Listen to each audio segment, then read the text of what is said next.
My name is Pekko Mettälä, and I'm the co-founder and COO at the Koll group.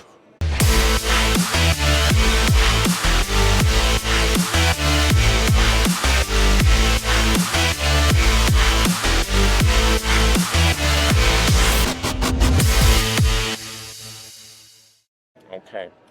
What is Koll?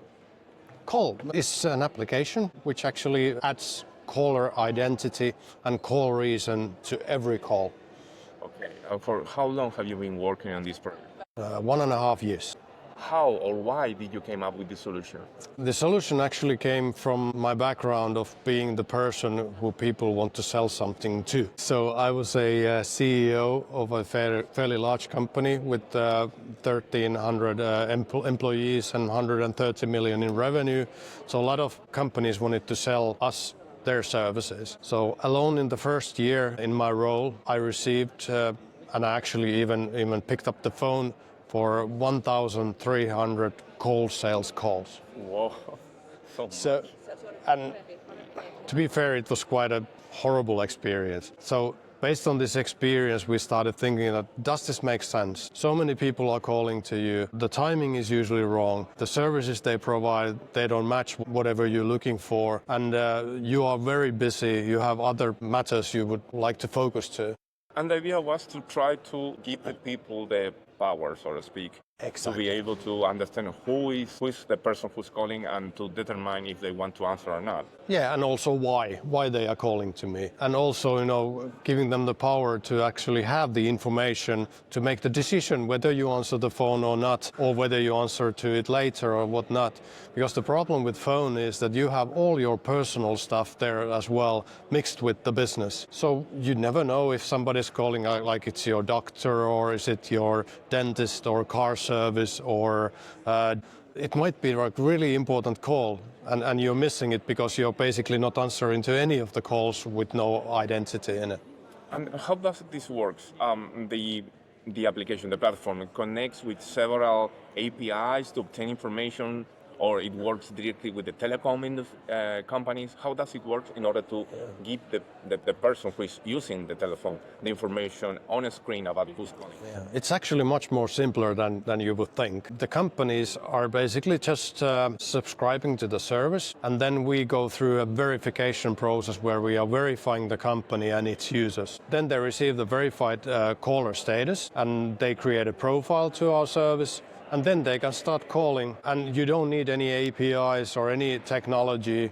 So you do like a whole background check before actually offering the user Yes. their experience. This is just to make sure that there are no non-legit businesses, or also checking that there are not that types of organizations who are known spammers and scammers as such. So only legit businesses and legit callers. So when you start working with a telecom company, which actually is your client, you are a B2B company.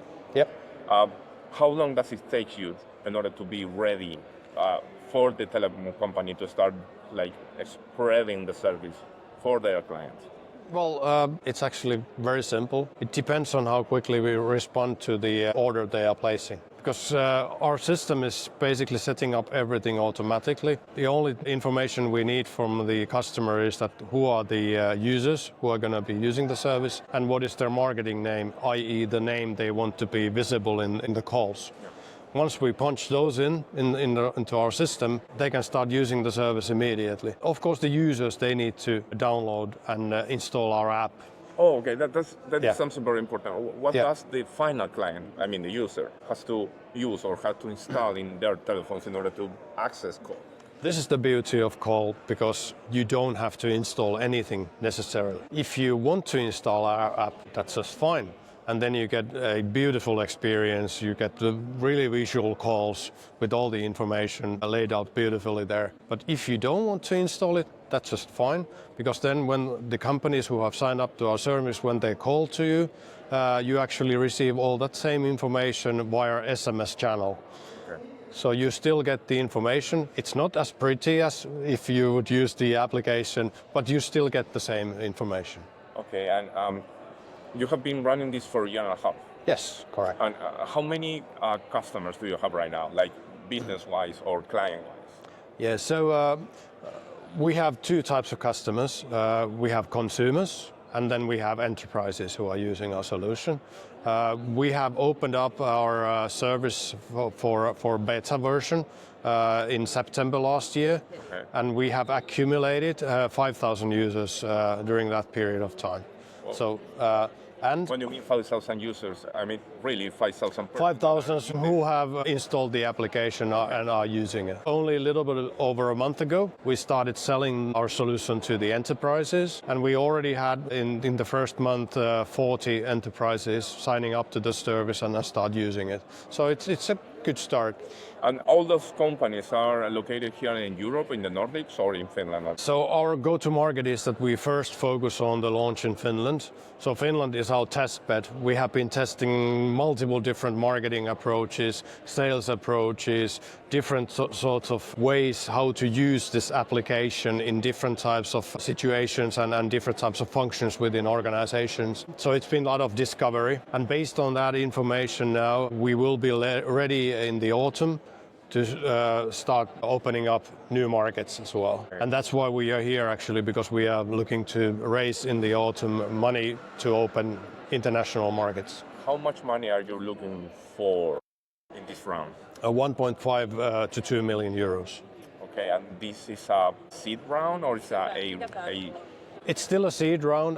We had our first official seed round on January. Superhero Capital subscribed to the whole round. That was then, and now this round is called late seed. So it's not an A series just yet. We are kind of just raising this one to ensure that we do two things. First is to open an international market, and the second one is to build an integration to global CRM platforms, because that's what the bigger companies are looking for.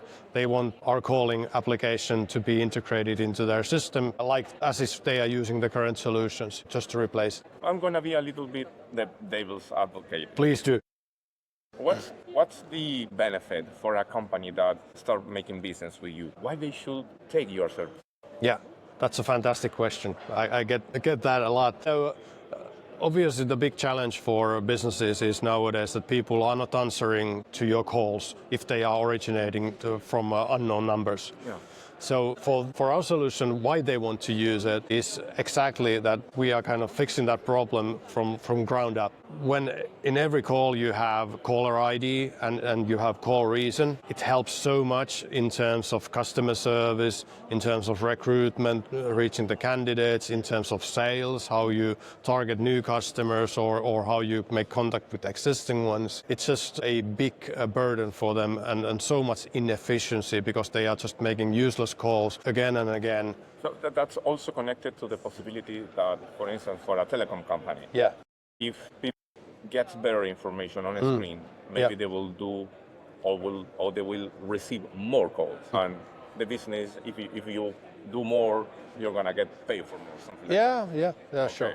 But telecom is not exactly our kind of target market. It's enterprises. So telecom companies, yes, they can be our partners or they can be our users, but as such, this is just for enterprises with different functions like sales, customer service, HR. So that's where we are really focusing on. Okay. And from the other point of view, the final user. Yeah. What's the difference from your platform, say, with Truecaller that has been in the market already for like 5 to 10 years? Yeah, so the big thing is that we have kind of reversed on how you actually do the calling in the first place. Because if you think about who has the problem right now, the problem is with the end user who is receiving an unknown call and they don't know who it is and whether they should pick it up. So it's actually, the problem is for you to find out who is calling to you. With this solution, we are reversing it, so the problem is with the caller. So the caller takes responsibility that whenever we are making calls, the recipient, they see who is calling and for what reason, and we are taking responsibility for it. Okay, so that changed a little bit the paradigm, right? Because in that sort of way, if I'm, for instance, a selling company, and I'm calling a customer, yes. If I'm using the service, if I'm using Koll, the person that is receiving the call, even though he doesn't use Koll, he will be able to see my information on a screen because I'm using it. Exactly. Yeah, Okay. so that's a big difference because every solution in the market has been built to be kind of fixing the issue for the call recipient. Yeah. So the caller doesn't need to take any responsibility. They can make millions of calls. They can, just call anybody, and nobody really cares. Got it. And last couple of questions. Yeah. Where do you see the company and yourself like in 3 years? That's a fantastic question.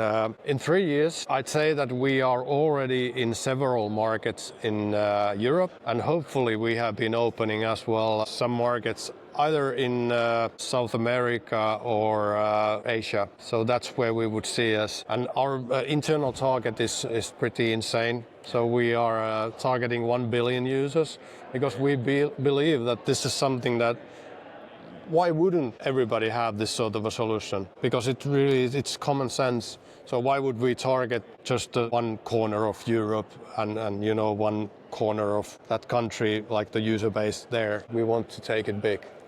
Do you think that because the road that the world has been into is that every day we have more sales, different things, things, services, etc. Do you think as we advance through that path, that your solution is going to be more needed?